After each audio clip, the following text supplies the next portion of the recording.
आज हम क्लास 10 का पोलिनोमियल चैप्टर पढ़ने वाले हैं और ये कंसेप्ट लेक्चर 1 है।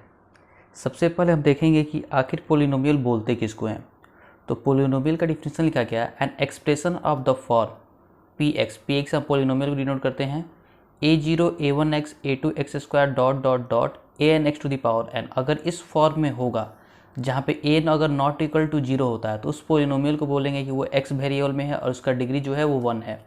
अब यहाँ पे a0 a1 a2 ये सारे के सारे जो होने चाहिए वो रियल नंबर होने चाहिए और जो x का पावर होगा, x के जितने भी पावर होंगे वो नॉन निगेटिव इंटीजर्स होना चाहिए। यानी एक तो इंटीजर्स होना चाहिए, साथ में नॉन निगेटिव होना चाहिए, यानी माइनस में नहीं आना चाहिए। अब आप कहोगे सर ये तो काफ़ी पता नहीं आपने क्या बता दिया। हाँ, ये सब हमें समझ में नहीं आया। आप एक सिंपल तरीके से बताओ कि आखिर पोलिनोमियल होता क्या है।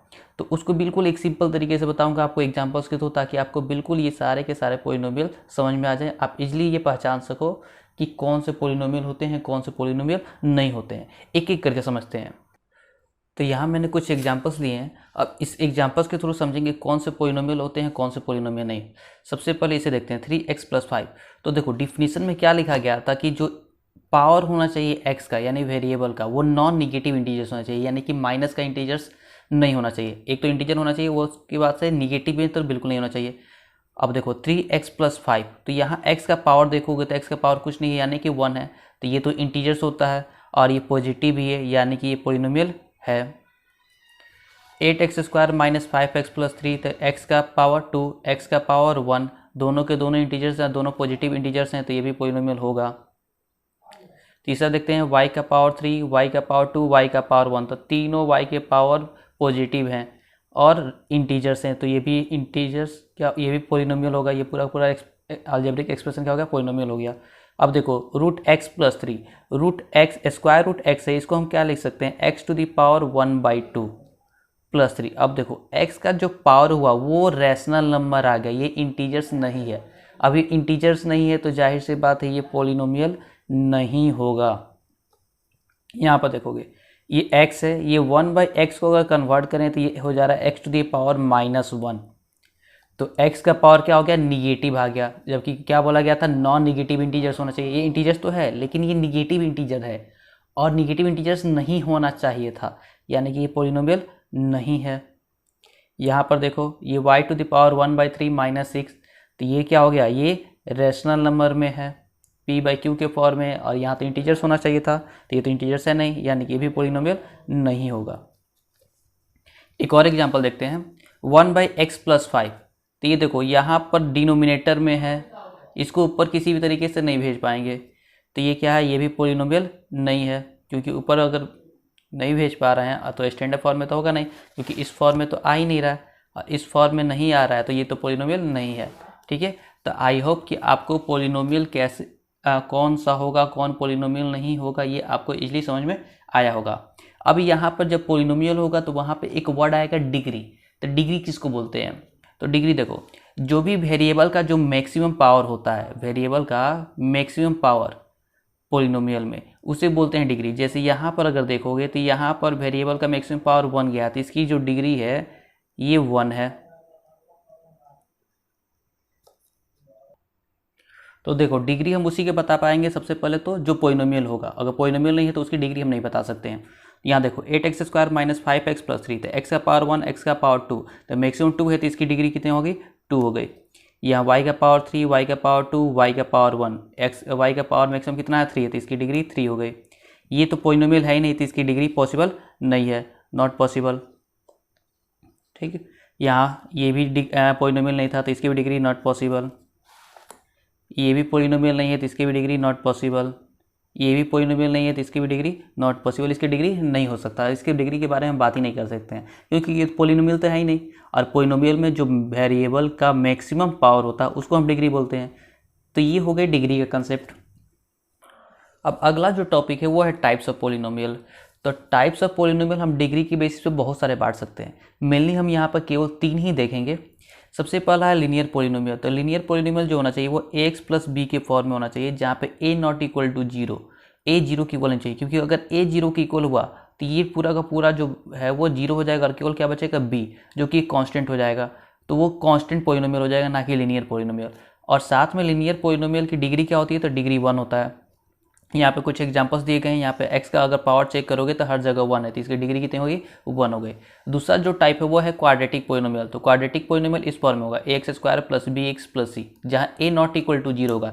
सेम ऐसे ही अगर a 0 की इक्वल हो जाता तो ये पूरा का पूरा टर्म गायब हो जाता। तो अगर ये पूरा टर्म गायब हो जाता तो केवल क्या बचता, बी एक्स प्लस सी, जो कि लीनियर पोलिनोमियल बन जाएगा। ठीक है, इस वजह से a 0 की इक्वल नहीं होना चाहिए, b 0 की इक्वल हो जाए चलेगा, क्योंकि अभी भी क्या होगा, ax स्क्वायर प्लस सी होगा। तो ए एक्स स्क्वायर प्लस सी है, तो ये तो क्वाड्रेटिक पोलिनोमियल है, क्योंकि इसके पावर कितना है, 2 है, और डिग्री 2 होता है, तो उसको क्या बोलते हैं, क्वाड्रेटिक पोलिनोमियल। इसके कुछ एग्जांपल्स हैं यहाँ पे। अगला है क्यूबिक पोलिनोमियल। क्यूबिक पोलिनोमियल इस फॉर्म में होगा a x cube plus b x square plus c x plus d. यहाँ पर भी ए नॉट इक्वल टू 0 होगा, ए 0 की इक्वल नहीं होना चाहिए। इसकी डिग्री कितनी होगी, तो इसकी डिग्री 3 होगी। यहाँ पे इसके कुछ एग्जांपल्स हैं। इसी तरह के और भी पोलिनोमियल्स के टाइप्स बन सकते हैं। अगर डिग्री 4 है तो उसे बाई क्वाड्रेटिक पोलिनोमियल बोलते हैं। वैसे ही degree 5, degree 6, degree 7, degree 100, degree 1000, बहुत सारे पोलिनोमियल्स बन सकते हैं। ठीक है, तो उतने डिटेल में हम नहीं जाएंगे। अगला जो टॉपिक है वो है value of a polynomial. Value of a polynomial तो क्या होता है, ये देखो, the value of a of polynomial p x at x is equal to a denoted by p a. अगर हमें वैल्यू निकालना है पोलिनोमियल का और वहाँ पे x का वैल्यू दिया है कि a पर फाइंड आउट करो, तो कैसे फाइंड आउट करेंगे, तो x के जगह पे a को पुट कर देंगे। इसको एक एग्जांपल से करते हैं। जैसे देखो, एक पोलिनोमियल दिया है px 2x square minus 3x plus 5, और बोल रहा है find the value of px at x is equal to 2p, इसका वैल्यू फाइंड आउट करना है। तो इस जहाँ पर भी x है वहाँ पर 2 रख देंगे, तो 2 into 2 square minus 3 into 2 plus 5, 2 square 4, 2 8 minus 6 plus 5, ये कितना हो जाएगा, 7। तो इस पोलिनोमियल px का value at x equal to 2 कितना हो गया, 7 आ गया। इस तरीके से हम वैल्यू फाइंड आउट करते हैं किसी भी पोलिनोमियल का। ये ऑलरेडी आपने क्लास 9 में पढ़ा हुआ है, इसलिए इस पर मैं ज़्यादा डिस्कस नहीं करता हूँ और आगे बढ़ता हूँ। अगला जो टॉपिक है वो है जीरोज ऑफ द पोलिनोमियल। अब ये क्या होता है, तो अगर एक रियल नंबर है अल्फ़ा, तो इस अल्फ़ा को जीरोज ऑफ द पोलिनोमियल तब कहेंगे जब इस अल्फ़ा को अगर x के वैल्यू के जगह पे रखें और उस वैल्यू पर रखने पे इस पूरे पोलिनोमियल का वैल्यू अगर 0 आ जाता है, तो हम बोलेंगे कि अल्फ़ा जो है उसका जीरोज है। ठीक, इसको एक एग्जांपल समझते हैं। जैसे कि एक पोलिनोमियल दिया है p x is equal to x square minus 2x minus 3, बोला गया फाइंड p3, p-1 और p1। ठीक है, तो इन तीनों पे इसका वैल्यू निकालना है, यानी कि वैल्यू ऑफ द पोलिनोमियल निकालना है। फाइंड आउट करते हैं। तो polynomial at x equal to 3 क्या हो जाएगा, 3 स्क्वायर माइनस 2 इंटू 3 माइनस 3, क्या हो गया, 9 माइनस 6 माइनस 3, ये क्या हो जाएगा, 0। इसका मतलब क्या है, 3 क्या है, जीरोज है। सो 3 is a zero of polynomial px। Same वैसे ही p-1 कैलकुलेट करेंगे। तो हमने क्या किया, -1 रख दिया और 1 रखकर वैल्यू फाइंड आउट किया। -1 रखे तो क्या आ गया, 0 आ गया, यानी कि -1 क्या है, जीरो जब द पोलिनोमियल है। और जबकि 1 रखे तो ये 0 की इक्वल नहीं है, कि इसकी इक्वल आया -4 की, इसका मतलब 1 जो है इसका जीरो नहीं है। तो इस तरीके से हम जीरोज भी निकाल सकते हैं किसी भी पोलिनोमियल का। एक बेसिक कंसेप्ट ये भी समझ ले रहा है कि देखो, यहाँ तो वैल्यू दिया था तो हम एक एक करके चेक किए, लेकिन अगर वैल्यू ना दिया हो तो क्या एक एक करके वैल्यू रखकर चेक करना सही रहेगा, तो नहीं। हमें पता है कि अगर जीरोज निकालना है तो वो पोलिनोमियल 0 के इक्वल होगा। तो मैं पहले ही क्या कर सकता हूँ कि अगर px का जीरोज निकालना है तो मैं पहले ही px को किसके इक्वल कर दूँ, 0 के इक्वल कर दूँ। तो क्या हो गया, तो ये हो जाएगा x square minus 2x minus 3 is equal to 0। अब मैं इसे क्या करूँगा, इसे फैक्टराइज करूँगा। फैक्टराइज करने आपको ऑलरेडी आता है, क्लास 9 में आपने पढ़ा है कैसे करते हैं। तो इसे और इसके यानी एक्स स्क्वायर के कोएफिशिएंट को और कांस्टेंट को मल्टीप्लाई करते हैं, तो ये आ जाता है -3। अब इस -3 को इस तरीके से स्प्लिट करना होता है कि ऐड करने पे -2 आ जाए। तो स्प्लिट करते हैं, कैसे करेंगे, तो देखो -3 को हम क्या कर सकते हैं, -3 और 1 लिखें। तो देखो, अगर इसको मल्टीप्लाई करेंगे तो वापस से -3 आ जाएगा, लेकिन अगर इसको ऐड करोगे तो ये आ जाएगा -2। तो इस तरीके से इसको स्प्लिट कर देंगे, तो क्या हो जाएगा, ये x square minus 3x plus x minus 3 is equal to 0। अब यहाँ से x कॉमन हो जाएगा तो x माइनस 3, इन दोनों जगह से 1 कॉमन हो जाएगा तो x minus 3 is equal to 0। अब देखो x माइनस 3 दोनों जगह से कॉमन हो जा रहा है, ये बाहर हो गया तो यहाँ पर x बचा और यहाँ पे प्लस 1 इक्वल टू 0। अब ये भी एक बार 0 हो जाएगा, ये डिनोमिनेटर में जाएगा तो क्या होगा x प्लस 1 0 के इक्वल हो जाएगा। अब केवल यही डिनोमिनेटर में थोड़ी जा सकता था, ये भी तो मल्टीप्लाई में इस साइड है तो दूसरे साइड जाएगा तो डिनोमिनेटर में जाएगा। तो एक और कंडीशन क्या हो सकता था कि x माइनस 3 ये भी 0 के इक्वल हो जाएगा। तो यहाँ से x का वैल्यू क्या आ जाएगा -1 और यहाँ से क्या आ गया x का वैल्यू 3, यानी कि -1 and 3 are zeros of the polynomial px। ये px का क्या था जीरो था। और अगर आप चेक करोगे तो 3 रखने पे भी 0 आया था और -1 रखने पर भी 0 आया था, यानी ये दोनों जीरोज हैं। ठीक है, तो हर बार इस तरीके से निकालने की ज़रूरत नहीं है। अगर वैल्यू दिया होगा तब तो आप कर सकते हो, लेकिन अगर वैल्यू नहीं है तो वैल्यू आपको सोचना होगा और वो सोचने में काफ़ी ज़्यादा टाइम वेस्ट होगा। उससे अच्छा है कि हम क्या करें, उस पूरे पोलिनोमियल को क्या कर दें, 0 के इक्वल कर दें। 0 के इक्वेट कर देंगे तो फैक्टराइज करके या फिर जो भी कैलकुलेशन करना हो कैलकुलेट करके हम क्या कर सकते हैं, आसानी से जीरोज फाइंड आउट कर सकते हैं। तो ये बेस्ट तरीका है जीरोज फाइंड आउट करने का। अगला जो टॉपिक है वो है relation between the zeros and coefficient of a quadratic polynomial. अब कोफिशिएंट और जीरोज में क्या रिलेशन होता है, अगर कोई पोलिनोमियल है ax² प्लस bx प्लस सी, ये क्वाड्रेटिक पोलिनोमियल हो गया और इसके दो जीरोज हैं अल्फा और बीटा, ये दो जीरोज हो गए। तो रिलेशन क्या होगा, सम ऑफ जीरोज अगर निकालने जाएंगे तो रिलेशन क्या होता है minus coefficient of x by coefficient of x²। तो सम ऑफ जीरोज को अगर सिंबल के फॉर्म में रिप्रेजेंट करें तो कैसे रिप्रेजेंट करेंगे, alpha plus beta is equal to minus coefficient of x कितना है यहाँ पे b, तो minus b by coefficient of x² a। तो इस तरीके से रिप्रेजेंट कर सकते हैं। इसमें दूसरा क्या होता है प्रोडक्ट ऑफ जीरोज का रिलेशन। प्रोडक्ट ऑफ जीरोज क्या होता है, तो constant term by coefficient of x²। तो प्रोडक्ट ऑफ जीरोज यानी कि अल्फा और बीटा का प्रोडक्ट, तो अल्फा बीटा को जब मल्टीप्लाई करोगे तो ये कांस्टेंट टर्म क्या था c और कोफिशिएंट ऑफ x² a, तो क्या हो गया c बाई a। तो ये रिलेशन होते हैं। तो इस रिलेशन को सबसे पहले आप एक ऊपर से एक बार लिख लो, ठीक है, वीडियो को पॉज करके।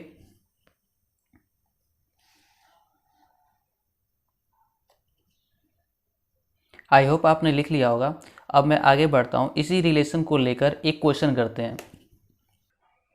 तो ये रहा आपका सामने क्वेश्चन। क्वेश्चन में क्या दिया गया है, find the zeros of the polynomial 2x² plus 5x minus 12 and verify the relation between its zeros and coefficient. तो सबसे पहले इस पोलिनोमियल का हमें जीरोज फाइंड आउट करना है। तो जीरोज फाइंड आउट करने के लिए हमें क्या करना होगा, इस पोलिनोमियल को 0 के इक्वल करना होगा। तो इस पोलिनोमियल को मैं ले लेता हूँ और इसे 0 के इक्वल कर देता हूँ। 0 के इक्वल कर दिया। अब क्या करना होगा, मुझे इसको फैक्टराइज करना पड़ेगा। तो 12 माइनस 12 इंटू 2 -24। अब -24 को मुझे इस तरीके से स्प्लिट करना होगा कि ऐड करने पे 5 आ जाए। तो इसको कैसे किया जा सकता है, तो देखो इसको लिख सकते हैं मैं -8 और 3। तो -8 और 3 को अगर ऐड करोगे तो प्लस का 5 तो नहीं आएगा, माइनस का 5 आ जाएगा। तो इसके लिए मैं क्या करता हूँ, इसको चेंज कर देता हूँ। देखो 8 माइनस 3 अगर कर देते हैं तो मल्टीप्लाई करने पर -24 आ जा रहा है और ऐड करने पे क्या आ जाएगा, प्लस का 5 आ जाएगा। तो ये मेरा सही तरीका हो जाएगा। ठीक है, इसको लेकर करेंगे तो हो जाएगा। तो क्या होगा 2x² plus 8x minus 3x minus 12 is equal to 0। अब कॉमन लेंगे 2x यहाँ से, तो यहाँ x बचेगा और यहाँ बचेगा 4। इन दोनों जगह से -3 कॉमन ले लेंगे तो यहाँ x बचेगा और यहाँ बचेगा प्लस का 4 इज इक्वल टू 0। तो x प्लस 4 यहाँ से कॉमन हो जाएगा। तो क्या यहाँ पर बचेगा 2x minus 3 is equal to 0। अब देखो बारी बारी से दोनों को 0 के इक्वल करेंगे। तो x प्लस 4 को एक बार 0 के इक्वल कर दिया और एक बार 2x माइनस 3 को 0 के इक्वल कर दिया। तो यहाँ से क्या आ गया x इज इक्वल टू -4 और यहाँ से हमें मिल जाएगा x is equal to 3/2। 3 minus में उस साइड प्लस में, 2 मल्टीप्लाई में था डिवाइड में। ये दो जीरोज मेरे पास आ गए। अब केवल जीरोज निकालने के लिए तो बोला नहीं था, क्या बोला था, verify the relation between its zeros and coefficient, relation zeros और कोफिशिएंट के बीच का निकालना है। तो ये तो हमें आता है, हमें पता है ये दो जीरोज है, यानी किसमें से एक अल्फा होगा दूसरा बीटा होगा, यानी सम ऑफ जीरोज और प्रोडक्ट ऑफ जीरोज पहले पता करेंगे। तो सबसे पहले निकालते हैं सम ऑफ जीरोज। ये क्या हो जाएगा, -4 + 3/2, ये हो जाएगा एलसीएम लोगे तो 2 -8 + 3 यानी कि -5/2। अब ये किसके इक्वल होता है, तो ये होता है माइनस कोफिशिएंट ऑफ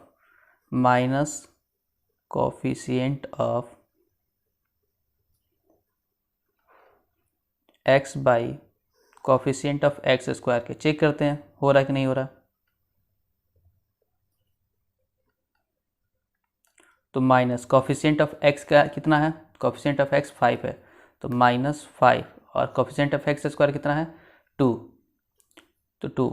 तो देखोगे सम ऑफ जीरो भी -5/2 आया और ये रिलेशन भी -5/2 आया, यानी क्या बोल सकते हैं, सम ऑफ जीरो जो है वो इक्वल है minus coefficient of x by coefficient of x square के। तो ये वेरीफाइड हो गया।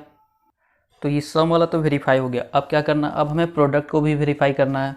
तो product of zeros find out करेंगे, प्रोडक्ट ऑफ जीरोज। तो जीरोज मेरा क्या क्या आया था, एक -4 आया था और एक 3/2 आया था। तो करते हैं -4 × 3/2, इसको प्रोडक्ट करेंगे तो -12/2 आ जाएगा। कोशिश करो इसको कैंसिल आउट ना करो, ठीक है, कोशिश ये करोगे कि इसको कैंसिल आउट ना करें, ठीक है। कैंसिल आउट कर भी दोगे तो भी कोई फ़र्क नहीं पड़ेगा, लेकिन कोशिश ये करोगे कि ना करें, कोई इससे कुछ प्रॉब्लम है नहीं, ठीक है। तो इसको देखो, अब हमें ये हमको पता है कि ये क्या होता है, constant term by coefficient of x square. तो constant term by coefficient of x square find out करते हैं।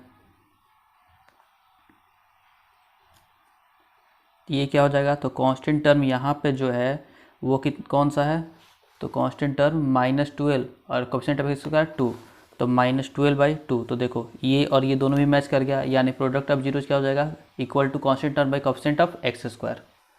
तो इस तरीके से हमने क्या किया, प्रोडक्ट ऑफ जीरोज को भी इसकी इक्वल दिखा दिए। तो सम ऑफ जीरोज भी वेरीफाई हो गया और प्रोडक्ट ऑफ जीरो भी वेरीफाई हो गया। तो ये हो गया मेरे वेरीफाइड। तो हमने इस क्वेश्चन में क्या किया था, तो सबसे पहले हमें जीरोज फाइंड आउट करने के लिए बोला गया था, तो सबसे पहले हमें जीरोज फाइंड आउट करने के लिए बोला गया था, तो जीरो की इक्वल करके जीरोज फाइंड आउट कर लिए। ये अल्फा हो गया और एक बीटा हो गया, इसको भी अल्फा मान सकते थे, इसको भी बीटा मान सकते थे, कोई एक अल्फा और कोई दूसरा बीटा होगा, ठीक है। उसके बाद से सम ऑफ जीरोज फाइंड आउट कर लिए और product of zeros find out कर लिए। तो ये मेरा वेरीफाइड हो गया। आगे करते हैं एक अगला क्वेश्चन। तो इस क्वेश्चन को एक बार ट्राई करो। तो देखो क्या दिया गया है, बोला गया जीरोज फाइंड आउट करो x स्क्वायर -2 है और रिलेशन फाइंड करो जीरोज और कोफिशिएंट में। तो जीरोज फाइंड आउट करने के लिए क्या करेंगे, उसको जीरो की इक्वल कर देंगे। तो x स्क्वायर -2 जो हो गया वो जीरो की इक्वल हो गया। अब यहाँ पर -2 उस साइड जाएगा तो प्लस का 2, ये हो गया 2। यहाँ से स्क्वायर हटाएंगे तो दूसरे साइड भेजा जाएगा तो रूट जाएगा, तो ये रूट चला गया। रूट जब भी जाता है तो उसके साथ एक प्लस का एक माइनस का साइन आगे लग जाता है, यानी कि x का एक वैल्यू हो जाएगा प्लस का √2 और दूसरा वैल्यू होगा -√2। तो ये दो मेरे जीरोज हो गए, तो दो जीरोज हो गए। अब हम मुझे क्या फाइंड आउट करना है, रिलेशन। तो क्या निकालेंगे, सम ऑफ जीरोज। तो सम ऑफ जीरोज क्या होगा, तो ये अल्फ़ा प्लस बीटा, बीटा क्या है -√2, कैंसिल आउट करोगे कितना हो गया, ये हो गया जीरोज। तो क्या coefficient of x by coefficient of x square के इक्वल है, तो बिल्कुल इक्वल है। फाइंड आउट करते हैं coefficient of x by minus coefficient of x by coefficient of x square. तो देखो कोफिशिएंट ऑफ x जब निकालोगे तो इसमें तो x है ही नहीं, तो x नहीं है तो उसके लिए क्या है, उसका कोफिशिएंट, ये इसका मतलब जीरो है। और x स्क्वायर का कोफिशिएंट क्या है, यहाँ पे कांस्टेंट कुछ भी नहीं है तो 1 तो है ही, तो 0/1 यानी कि 0। तो देखो सम ऑफ जीरोज भी 0 आया और minus coefficient of x by coefficient of x square भी 0 आया। तो ये दोनों तो इक्वल है, इसलिए क्या लिख सकते हैं कि सम ऑफ जीरोज जो होगा वो इक्वल होगा minus coefficient of x by coefficient of x square के। तो ये रिलेशन बिल्कुल सही है। अगला रिलेशन कौन सा फाइंड आउट करते हैं, प्रोडक्ट ऑफ जीरोज का। तो देखो product of zeros find out किए, तो जीरोज था √2 और -√2, दोनों को मल्टीप्लाई कर दिए तो क्या आ गया -2। -2 को -2/1 लिख सकते हैं। अब देखो दूसरे साइड में मैंने क्या फाइंड आउट किया, constant term by coefficient of x square, क्योंकि दोनों का यही रिलेशन होता है ना।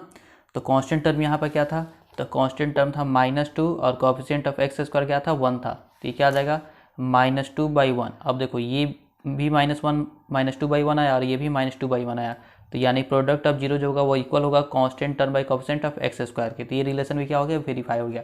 तो सम ऑफ जीरोज भी वेरीफाई हो गया, प्रोडक्ट ऑफ जीरो भी वेरीफाई हो गया, तो ये हो गया मेरा वेरीफाइड। ठीक है, तो इसी से यहाँ तक आपका लेक्चर 1 कंप्लीट होता है। आप कमेंट में बताओ कि आपको ये कंसेप्ट लेक्चर कैसा लगा, और आप अपने बुक के कुछ क्वेश्चन को सॉल्व करो। अगर डाउट होता है तो उसे कमेंट सेक्शन में मेंशन करो कि इसमें आपको डाउट है, मैं कोशिश करूँगा कि उसको सॉल्व करके आपको सोल्यूशन मिल सके।